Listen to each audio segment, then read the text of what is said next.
자, 결론이야.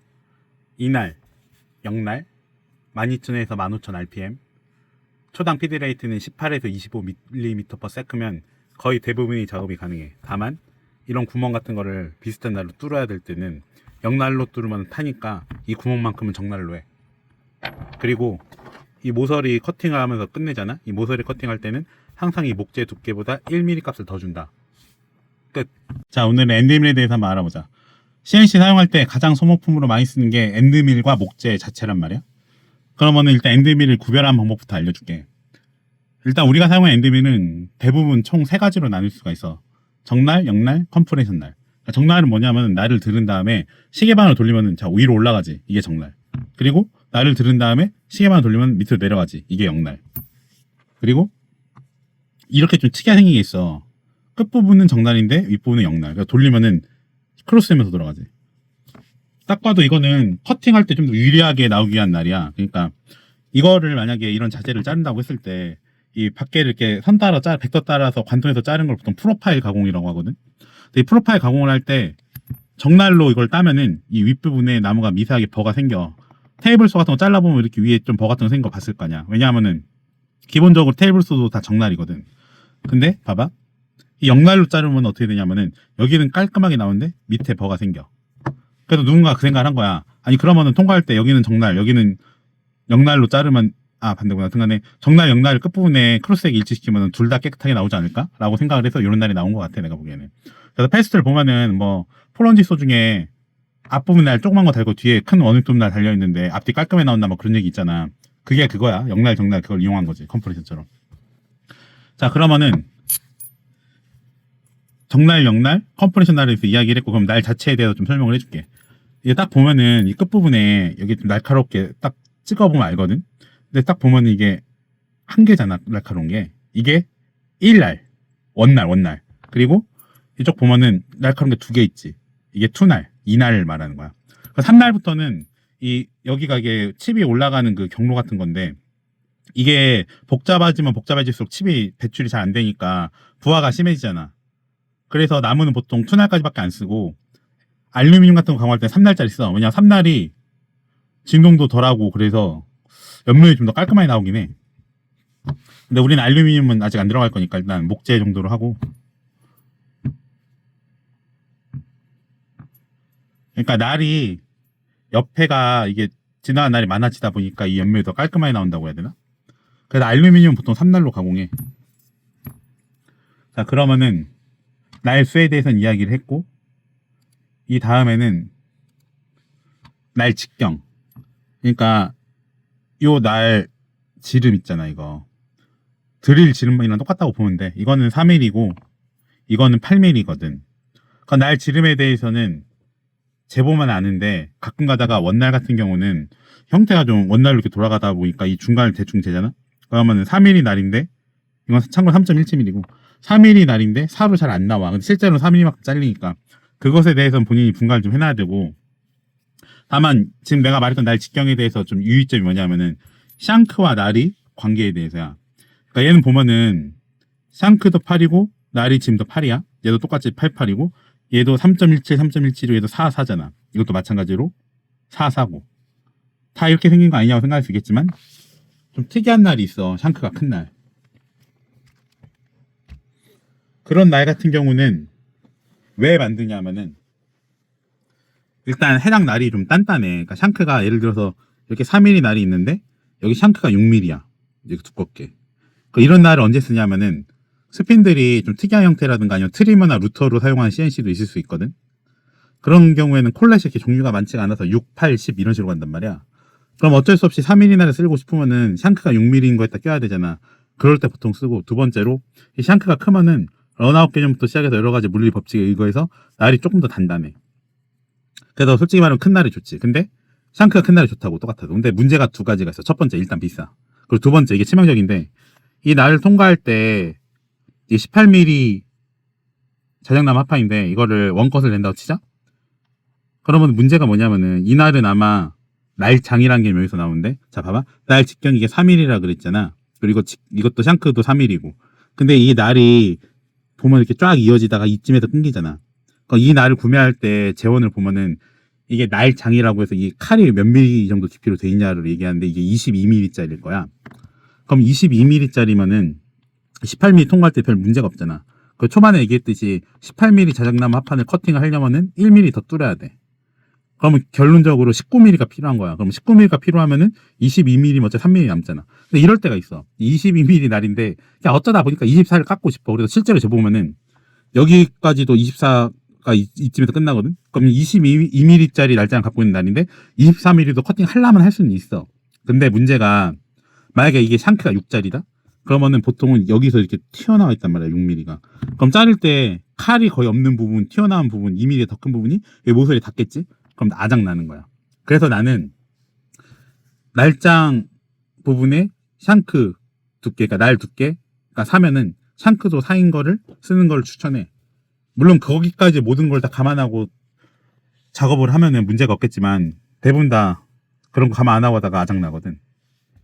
그리고 아까 말했던 거 중요한 개념 하나 얘기해 줄게. 이게 18mm잖아. 근데 왜 1mm를 더 주냐 하면은 일단 첫 번째로 이게 자작나무 18T인데 18인 거는 거의 없어. 그러니까 네가 이거를 자르려고 구매를 하잖아. 자작나무 합판 18T를 원장을 구매를 할 거야 아니면 부분을 구매를 하든가. 근데 납품되는 자작나무 합판이 두께가 다 18mm가 아니야. 오래 써보면 아는데 17.7에서 18.8을 왔다 갔다 해. 주로 18에 수렴하곤 하지. 근데 실수로 18을 넣었는데 18.8이 오면은 이 끝에가 안 잘리겠지? 그러니까 이거 떼어낼 때 여기 끝에 이게 나무가 이게 크로스 되면서 이렇게 쌓인 거라서 결 방향이 마지막에 여기에 좀 실오하기처럼 남을 거란 말이야. 그러면은 이 자재를 뜯어낼 때 이게 쥐어 뜯기면서 이게 못 쓸 정도로 깨질 확률이 되게 높아. 그래서 가장 좋은 방법은 자작나무 합판 시켜. 그런 다음 바로 돌리지 말고 일단 캘리퍼스로 두께를 재봐야 돼. 18을 시켜도. 18.3인 경우가 많거든. 그럼 18.3이잖아? 그럼 값을 19를 주는 게 아니야. 18.3 플러스 1. 그럼 만약에 18.8이야. 18.8 플러스 1 이런 식으로 줘야 돼. 그래야지 이게 가공할 때 큰 문제가 없어. 그래서 이게 1mm만큼 튀어나와서 자르면은 CNC를 안 돌려본 사람들은 이렇게 생각할 거야. 아니 그러면 CNC 베드를 긁어버릴 텐데. 그래서 희생판 개념이 있지. MDF를 깔아놓고 그 위에 자재를 깔고서 그러니까 희생판 이게 MDF라 칠게 MDF를 깔아 전체에. 그리고 나무 18T 올린 다음에 CNC로 넣어서 커팅을 하는 거여서 얘가 대신 죽어주는 거지. 그리고 계속 돌리다 보면 이 희생판이 막말로 씹창이 날 거 아니야. 그러면은 6cm 정도 되는 페이스 커터를 갖고 와서 이 전체면을 다 밀고 다시 작업하다가 나중에 이게 형태를 유지하지 못할 정도로 얇아져가지고 기본적으로 한 8, 9mm까지 들어가면 그렇게 돼. 뜸이 생기면은 이제 얘를 교체하는 거지. 근데 네가 운영하는 공방이 의지간히 장사가 잘 되지 않는 이상 그게 고찰을 이렇게 빠르게 오진 않아. 자, 그럼 날 자르는 개념에 대해서 이야기했고, 그러면 이제 이거를 어떤 식의 메커니즘으로 자르는지 얘기를 해줄게. 일단 내가 이거 도면을 찾아갖고 올려놨어. 이게 카베코인데 이게 가로가 40mm고 세로가 60mm고 8mm 구멍을 뚫어놓은 거야. 요 형태를 말하는 거지. 이렇게 두 개를 그리면은 일단 내가 말한 대로 내 CNC는 좌측 상단이 원점이란 말이야. 그래서 보통 여기다가 위치하는 식으로 가공을 하는데 나는 버릇이 이렇게 딱 맞춰서 놓으면은 이 자재를 완벽하게 직각으로 놓을 수가 없잖아. 그래서 적당히 놓은 다음에 조금 떨어뜨린다 개념으로 20-20을 보통 떨어뜨려. 이 20-20은 스핀들 너트의 두께 지름에 관련이 있는데 이거는 다음에 이야기를 할게. 지금 커팅 자체에 집중해보자. 영상이 너무 길어지니까. 그럼 이 커팅을 할 때 딱 보면은 자 봐봐. 밖에부터 커팅하고 싶어? 안에부터 커팅하고 싶어? 간단히 이야기하면은 당연히 안에부터 커팅해야죠. 왜냐면 얘는 이런 자재를 올려놓고 자른다고 했을 때 이걸 정확한 크기로 안 올리고 보통 이 정도 되는 자재로 자른다고 가정을 할게. 그러니까 이만한 크기의 가로 10, 세로 10 정도 자작을 CNC에 올려. 그리고 고정을 어떻게든 시켰을 거 아니야? 고정하는 방법론에 대해서는 다음 시간에 이야기할게. 고정을 한 상태에서 이걸 자를 거 아니야. 그러면은 얘가 고정 이렇게 돼 있잖아. 뭐 피스로 고정하든 타카로 고정하든. 그럼 그 상태에서 이거 안에 있는 걸 잘라야 되는데 이 밖에를 자르고 나서 안에를 자르면 어떻게 돼 있어? 나무가 날아갈 확률이 높겠죠. 일단 불질 잡든 안 잡든. 그러니까 보통 이런 경우에는 안에부터 자르고 밖에를 자르는 게 정석이야. 그런데 이 안에를 자를 때 CNC가 어지간히 좋더라도 이런 3mm 날 같은 걸로 이 8mm 구멍을 뚫으면은 이렇게 들어와서 두 가지 방법이 있어. 첫 번째는 피메일로 이렇게 파고 하는 게 있고, 두 번째는 날이 람핑 가공이라고 해서 이거 조금 개념이 어렵진 않은데 그 두꺼운 자재를 각도 절단기로 자를 때 예를 들어서 한 5cm 정도 두께의 나무를 자를 때 한 번에 밀면은 날의 부하도 심하고 진동도 심하고 떨리니까 어떻게 해 보통 2cm, 2cm, 2cm 이런 식으로 자르잖아. 람핑 가공이 그런 거의 한 형태라 보면 돼. 얘도 들어갈 때 들어가고 돌리고 들어가고 돌리고 하면 여기 끝부분이 떨린단 말이야. 원래 진동은 무조건 일어나니까. 그래서 어떻게 하냐면은 들어가고 돌리고 들어가고 돌리고 들어가고 돌리고가 아니라 돌리면서 들어가 이렇게. 그게 람핑 가공이 스파이럴 형태거든. 이 프로그램에 그게 있어. 그것도 나중에 가공에 좀 더 들어가면 더 디테일하게 이야기를 해줄게. 여튼 그래서 이거를 람핑 가공에서 뜨는 게 정확하긴 한데 그거보다 제일 정확한 건 뭐다? 그냥 생으로 8mm짜리 날 갖고 와서 그냥 드릴링하는 게 제일 정확해. 근데 아까 말했잖아. 이걸 드릴링을 하는데 역날로 드릴링을 하잖아? 그럼 역날은 봐봐라. 이게 날을 돌면은 밑으로 내려가지. 그러니까 버가 위로 못 올라오고 밑으로 쌓여. 근데 밑에 이 버가 물리적으로 계속 쌓이고 있는데 얘가 계속 찍는다고 생각해봐. 그럼 이 안에 있는 나무 버, 그러니까 분진이 나가지 못하고 올라갔다 내려갔다 올라갔다 내려갔다 반복해서 막 맞잖아. 근데 이게 어떻게 된다? 15,000rpm 돌면서 계속 찍는 거야. 그러면 이 안에 버가 어떻게 있어? 새까맣게 타겠지? 근데 그 탄 그 찌그레 여기도 묻겠지? 그 나무 공에도 묻겠지? 그러니까 정날로 드릴링을 해야 된다. 왜냐면 정날로 하면은 버가 밖으로 튀어나오거든. 물론 정난로에도 너무 심하게 주면 탈 수도 있어. 그래서 첫 번째는 이거를 드릴링을 해서 뚫는다. 그리고 두 번째로는 여기 값을 넣는 거야. 두 번째로는 이 옆면에다가 날을 넣어서 돌려서 깎겠지. 근데 이 깎는 거에 대한 메커니즘도 여기 들어가는 값들도 다 설명을 하니까 너무 긴데 일단 해볼게. 자, 이거 구멍을 뚫을 때 내가 드릴링으로 할 거라고 그랬는데 일단 여기서는 프로파일 가공으로 다 해볼게. 이유는 하나야. 날을 교체를 안 해도 되니까. 그러니까 프로파일 가공을 하는데 자 봐봐. 이 구멍이 여기 있으면은 이 벡터 형태가 이게 8mm짜리 구멍이란 말이야. 그럼 8mm짜리 원으로 그렸을 거 아니야. 마찬가지로 8mm 원을 그려놨지. 근데 이 8mm 원을 정확하게 뚫으려고 하면 날을 가공을 할 때 어떻게 해야겠어? 이 날이 이 벡터에 딱 맞게끔 돌려야겠어? 아니면 벡터 안쪽으로 돌려야겠어? 당연히 벡터 안쪽으로 돌려야 8mm가 까질 거 아니야. 이 4mm 날로. 그러니까 여기 보면은 이 프로파일 가공 중에 프로파일 가공이 이 벡터 따라 가공하는 걸 말하는 거거든. 여기 보면은 아웃사이드라고 있지. 이게 세 가지 종류가 있어. 인사이드는 가공을 하면은 봐봐. 이건 좀 급하게 하고 넘어갈게. 하나 다 설명해 줄 거야 나중에. 인사이드를 딱 해서 calculate 계산 딱 누르잖아. 그럼 안쪽에 생기지. 요게 내가 툴패스라 그랬잖아. 그러니까 마찬가지로 이런 구멍을 뚫으려면 안쪽을 돌려야 된다. 벡터를 고른 다음에. 근데 여기서 만약에 인사이드가 아니라 아웃사이드를 한다. 그럼 여기 구멍이 안쪽 뚫는 게 저 벡터 중심으로 바깥쪽을 돌게 되겠지? 그럼 어떻게 해서 결과값은? 이게 8mm짜리 원인데 이 안쪽이 아니라 이 날이 이 원이 바깥쪽 기준으로 이렇게 돌려. 그러면 이게 8짜리인데 여기 4, 여기 4에서 16짜리 구멍이 되는 거지. 그러니까 이게 틀렸다는 게 아니라 내가 지금 말했던 그 과정을 네가 다 이해를 하고 쓸 수 있으면은 그런 식으로도 작업을 할 수 있다는 얘기야. 물론 그렇게 하면은 이런 도면 볼 때마다 헷갈리니까 벡터를 무시하면 안 되지. 그러니까 한마디로 이 8mm 구멍을 뚫으려면은 정석은 인사이드로 해서 인사이드로 고르고 나서 이것들은 나중에 설명할 건데 지금 필요 없어. 이 스타트 뎁스, 피니시 뎁스 이거는 중요한 개념인데 스타트 뎁스는 뭐냐면은 이 나무 있지. 18mm잖아. 여기 말하는 거야. 그러니까 여기가 제로야, 제로. 근데 이걸 뚫으려고 하면은 18mm까지 내려가야 되는데 실제로는 1mm 더 추가해서 19mm 뚫어야 된다 그랬잖아. 그래야 작업에 문제가 없거든. 근데 이거 구멍은 관통이었지. 뚫렸잖아. 그러니까 뭐냐 하면은 여기 기준으로 봤을 때 자, 스타트 뎁스는 여기 말했던 이 제로 지점. 그리고 두 번째 보면은 피니시 뎁스 있지. 그거는 18이야. 근데 내가 말한 대로 18만 뚫으면 문제가 생길 수 있으니까 1mm 더 뚫으라 그랬지. 그러니까 19mm가 되는 거야. 그리고 밑으로 내려가 보자. 이제 날을 골라야 되지. 그러니까 내가 무슨 날을 고르든 간에 이거 19mm는 뚫어야 되니까 이건 값은 상수인 거야. 내가 관통할 생각을 갖고 있는 이상. 그럼 이제 3mm 평행됨 이건 내가 미리 설정해 놓은 값인데 날을 설정을 해놨지. 이게 3mm라 그랬잖아. 이거 기준으로 하나하나 설명해 줄게. 아 봐봐. 뭐 좀 무서운 게 많이 나왔잖아. 걱정 안 해도 돼. 왜냐하면은 하나하나 설명을 해줄 거거든. 자, 첫 번째로 보자. 디아미터. 아, 참고로 이걸 왜 영어로 쓰냐면은 이 프로그램 번역이 조금 이상해서 정품인데도 영어로 보는 게 서로 편할 거야. 그래서 나도 영어로 써. 디아미터 보이지? 3mm라고. 이 3mm가 뭐야? 이 날이 지름을 말하는 거잖아. 이게 3mm 날로 작업하니까 3mm로 세팅이 되는 거야. 자, 두 번째로 스텝 오버. 이거는 지금은 넘어가도 돼. 왜냐하면 이번엔 프로파일 커팅만 하기 때문에 이 스텝 오버를 제일 많이 헷갈려 하기 때문에 이건 다음 시간에 제대로 알려줄게. 그리고 두 번째, 스텝 다운. 그러니까 이거 말하는 거야. 날이 들어가서 이렇게 자른다고 했잖아. 처음 이걸 자를 때 들어가서 자른다고 했잖아. 이거 한 번에 몇 미리 들어갈래? 이게 스텝다운이야. 그러니까 이게 18mm잖아. 근데 18mm인데 커팅하려면 1mm 플러스에서 19mm 잘라야 된다 그랬잖아.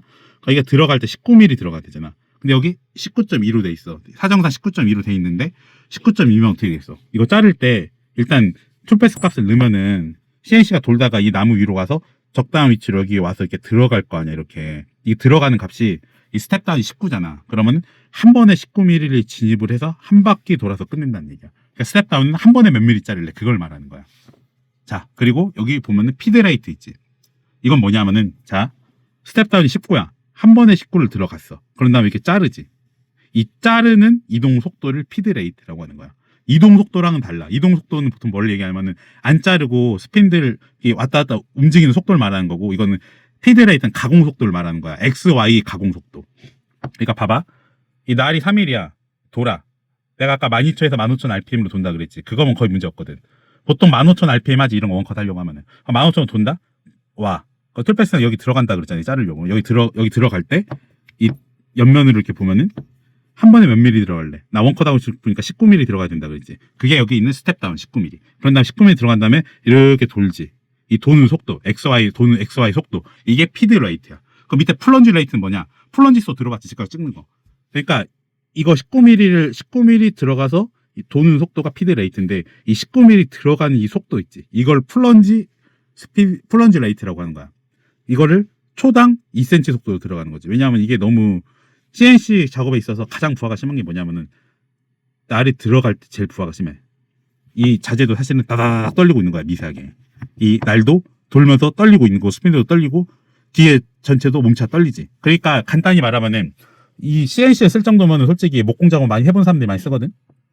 그러니까 각도 절단기 익숙하잖아. 각도 절단기 생각을 해봐. 커팅할 때 언제 제일 부하가 심해? 각도 절단기를 내릴 때 부하가 제일 심해지. 근데 내려서 일단 깊이까지 내려간 다음에 앞으로 밀을 때는 의외로 부하가 덜해. 왜냐하면은 이미 뚫은 상태에서 옆으로 들어가는 건 별로 부하가 안 심하거든. 마찬가지로 이 CNC도 자를 때 이 19mm 들어갈 때 부하가 심한 거지, 다 들어간 다음에 옆으로 밀 때는 부하가 안 심해, 별로. 정지 마찰력 비슷한 느낌으로 생각하면 돼. 자, 그리고 여기서 스피드가 있는데, 이거는 15,000으로 설정하면 실제로 15,000으로 돌아가. 안 그런 기계도 있긴 한데, 지금 내가 세팅되어 있는 기계는 NC 스튜디오라서 여기 있는 값대로 돌아가긴 해. 자, 그러면은 이 커팅 디렉션, 이게 들어간 다음에 일로 갈래 이걸 말하는 건데, 우리 목재 자르잖아. 무조건 컨벤셔널, 무조건. 그리고 이제 중요한 개념이 나온다. 이거 들어갈 때 실제로 이 3mm 날로 진짜로 이렇게 들어가서 플런지로 이렇게 직각으로 들어가가지고 자르면 어떻게 될 것 같아? 날이 엄청나게 데미지를 입고 다 뜨거워져가지고 좀 자르다 보면 깨져요. 그러면 어떻게 들어가야 돼? 그러니까 봐봐. 각도 절단기 자를 때 한 번에 들어가서 이렇게 안 자르잖아. 들어가서 밀고 이런 식으로 두세 번씩 나눠서 이렇게 밀잖아, 여러 개를. 마찬가지야. 이거 들어갈 때도 사실은 한 6mm 들어가서 돌고, 6mm 들어가서 돌고, 6mm 들어가서 돌고, 이것도 방법이란 방법이지.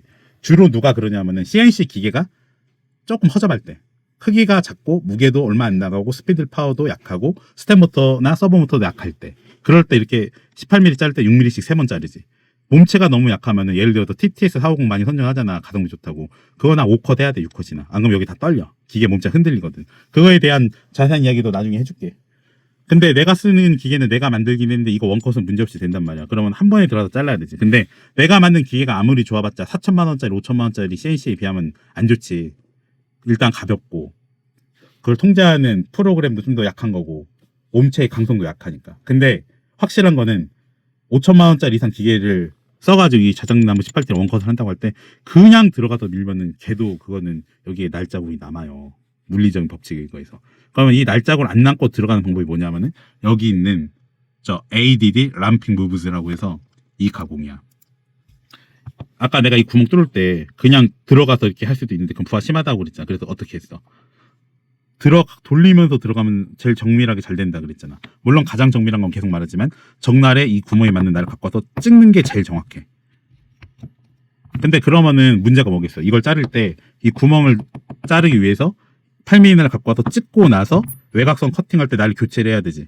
네가 만약에 ATC 스핀들이 달려있는 ATC CNC면은 그래도 되는데, 나처럼 날을 교체하면서 쓰는 CNC면은 어떻게 되냐면은 날 하나로 다 해결보는 방향으로 진화하게 돼 있어, 무조건 도면이. 그리고 ATC라고 해서 계속 교체하는 게 이렇게 좋은 것도 아니고. 그렇기 때문에 나는 이런 작업을 할 때 보통 3mm 날로 구멍도 뚫고 커팅도 한식으로 날 교체한 게 제일 귀찮으니까. 자, 그러면 아까 말한 대로 람핑 무브지에서 딱 보면은 첫 번째 스파이럴 있지. 이게 내가 말했던 이 원을 뚫을 때 돌리면서 들어가는 기능이야. 그래서 여기서 가공할 때 이 값을 낸 다음에 여기서 스파이럴을 이렇게 체크를 해주잖아. 그럼 여기 벡터가 생길 때 지금 누르면은 이 벡터 위에서 툴패스가 생겼지. 이 가공이 들어가면서 돌리면서 들어간다고. 그리고 두 번째로 돌리면서 들어간다. 여기 커팅할 때는 내가 말했잖아 아까 전에 여기 스텝다운 19mm면 이게 한 번에 19mm가 진입을 한 다음에 여기 피드라이트 20이면 이 19mm 들어간 상태 20으로 이렇게 돈다 그랬잖아. 근데 이 진입을 할 때 이 속도가 플런지 레이트라 그랬잖아. 여기 플런지 레이트 18mm로 이렇게 천천히 들어가. 근데 직각으로 들어가면 제일 부하가 심하다고 그랬잖아. 그러면은 이렇게 들어가면 괜찮지 않을까? 그지? 움직이면서 들어가면 부하가 덜하거든. 그래서 이렇게 한 번만 움직여서 이렇게 들어간 다음에 이렇게 자르는 거를 여기서 치면 스무스야. 여기 람핑 무브지에서 스무스라면 이런 식으로 대각선 한 번에 들어가서 자르는데 이 대각선 들어가는 정도를 여기서 설정할 수가 있어. 각도를. 그리고 여기 보면 지그재그 있지. 지그재그도 이걸 설정하면 걔는 어떻게 되냐면은 이런 식으로 들어가. 그래서 이걸 최대한 덜 움직이면서 빨리 들어가려면 지그재그가 맞긴 한데 근데 개인적으로는 진공베드가 없으면 지그재그는 쓰면 안 돼. 왜냐하면은 살짝 흔적이 남아요. 그래도 그 흔적까지 지울 수 있는 가공법이 또 있는데 그것도 다음에 얘기할게. 너무 길어지니까. 벌써 25분이네. 자, 그러면 람핑 가공 얘기는까지 됐고 이렇게 자르는 거야. 그러니까 지금 제일 중요한 오늘 얘기한 게 뭐야? 엔드밀 설정에 대해서는 초반에 얘기했지. 그거면 다 된다고. 그리고 세부적인 날에 대한 종류와 날을 어떻게 구분하는지 그리고 이 날 값을 설정할 때 이걸 많이 물어봐. 어떻게 잘라야 되냐, 어떤 값을 줘야 되냐. 그거를 여기 있는 걸로 설명을 했잖아. 근데 여기 있는 값들은 그래도 기계가 쓸만할 때 이 정도로 주는 거고 기계가 막 TTS 450이나 그 이하급이나 좀 작은 것들의 경우에는 이 스텝다운도 10mm씩 19mm씩 못 넣지. 10mm도 못 넣고 5mm 넣어야 될 때도 있고 피드레이트를 낮춰야 될 때도 있고 플런지를 낮춰야 될 때가 있지. 근데 중요한 거는 예를 들어서 내가 기계가 좀 안 좋은데 RPM을 15,000을 줬다? 근데 그렇게 주니까 너무 진동이 심해서 이 값을 낮추잖아? 특히 이 피드레이트를 막 떨림이 심해서 막 10 이하로 줬어. 그러면은 스핀들이 15,000을 두는데 속도 막 10이나 막 8 막 이런 식으로 주잖아? 그러면 옆에가 타. 왜냐하면 이게 나름 빨리 고속 회전하고 있는데 이게 너무 천천히 움직이면 그냥 탄다고. 아크릴 같은 경우는 늘어붙을 수도 있어. 그래서 그 밸런스를 잘 맞춰야 돼. 그러니까 모든 거에 다 통용되는 값은 없어. 기계의 상태라는 변수가 있으니까. 다만 기계가 그래도 나쁘지 않게 만들어졌다고 하면 아까 내가 말한 값이면은 크게 무리 없이 다 돌릴 수 있다. 그래서 기계가 너무 약하면은 이 스텝다운 값을 막 2 이하로 주고 피드레이트를 25 주고 이런 경우도 있긴 해. 다만 그렇게 하면 문제가 뭐다? 이거를 자를 때 내가 아까 스텝다운 값 19 줬잖아. 이거 지금 10으로 돼 있는데 10%를 줬잖아. 19 줬잖아. 19. 그러면은 이걸 한 번에 들어가서 이렇게 자르면은 원컷이 왜 좋냐면은 날이 한 번에 집에 자르잖아. 그러니까 옆에 상흔이 없어. 그러니까 날 지난 자국이 거의 없어. 근데 만약에 이거를 아까 말한 대로 기계가 안 좋아서 2mm 놓고 한 바퀴 돌리고 2mm 한 바퀴 돌리고 이런 식으로 10바퀴 돌리잖아. 그러니까 이게 날 10번 지난 자국이 생겨. 특히 어디서 생긴다? 이런 식의 집성목이나 원목에는 이렇게 뚜렷하게 생겨서 좋지가 않지.